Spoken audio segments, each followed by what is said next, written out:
This is very important. You see, think of the values of Islam as a foundation. In a house, you can move the furniture around.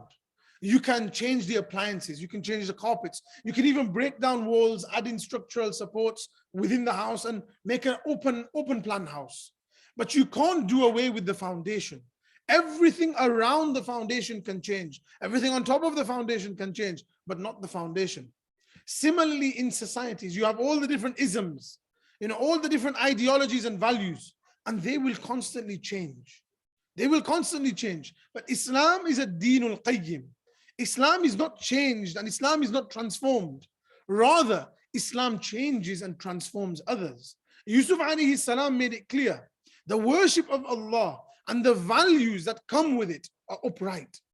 The values of Islam and the values of this religion are upright. Whether it's you, whether it's your forefathers, whether it's your grandchildren, everything will come and go. There is one way to remain upright in every single time and era, and that is with the values of Islam. Unapologetic, without an attempt to placate or to pander or to please anybody. Think of a bridge that's firmly planted into the ground and there's water gushing around it. Anything you throw into that river will be swept by the tide. But that bridge will stand firm.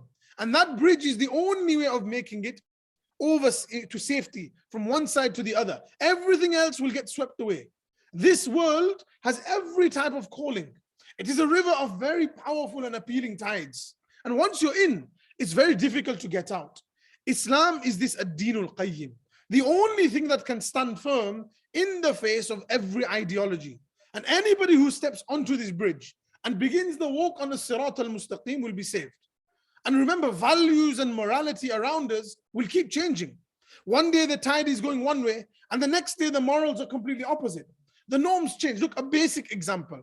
Let's not even from a religious perspective, from a social analytical perspective. 50 years ago, not even 50 years ago, 30 years ago, what were the values surrounding homosexuality in this country? We're just doing a social analysis.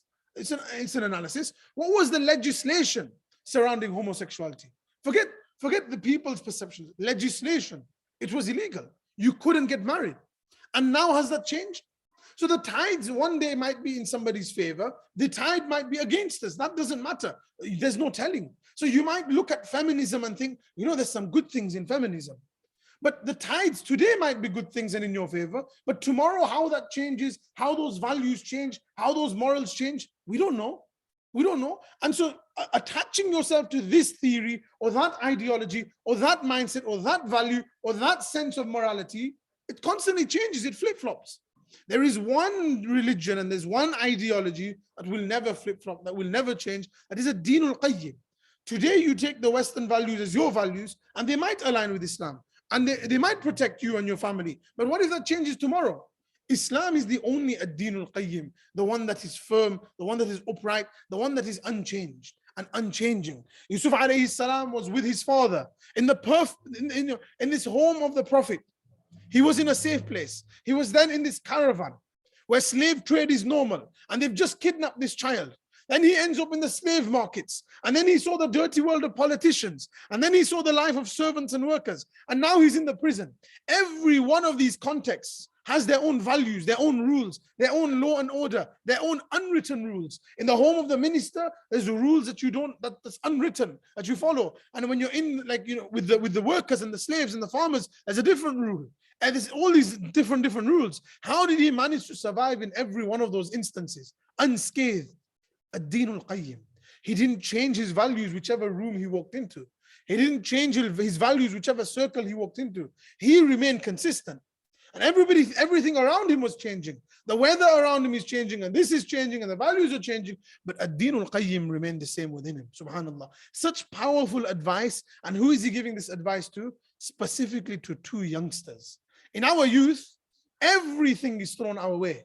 It might be drugs, it might be women, it might be alcohol, it might be parties, it might be earning money from every which way, whether halal or haram, fashion sense, what to say, how to look, how to act, everything that you need to do, all these different arbab, all these different gods, all these different things that want you to submit to them. Nike wants you to submit to them, and Adidas wants you to submit to them. Everybody wants you to submit to them. Everybody wants you to be, in these shackles of slavery, and that you become a part of this and that and that. But what will keep you safe from being swept away and not losing your identity? Ad-Dinul Qayyim. And my Allah is Qahhar. He crushes every other ideology and drains any attention from them. And that's why I submit to him. And then Yusuf alayhi salam says all of this da'wah, very powerful, and he ends it with, وَلَكِنَّ أَكْثَرَ النَّاسِ لَا يَعْلَمُونَ. The majority of people have no idea. Literally a few verses, but this is the one time in the entire story of Yusuf alayhi salam that you will find Allah literally gives him a huge role in speech. Nowhere in the rest of the story will you see him speak as much as he does in the prison, which is ajib. Like, this is where you'd expect him to be at his lowest, but spiritually he's at his highest when he's in this prison. And he's literally in these few verses, but the wisdom that emanated from these verses, subhanAllah, life-changing, literally. And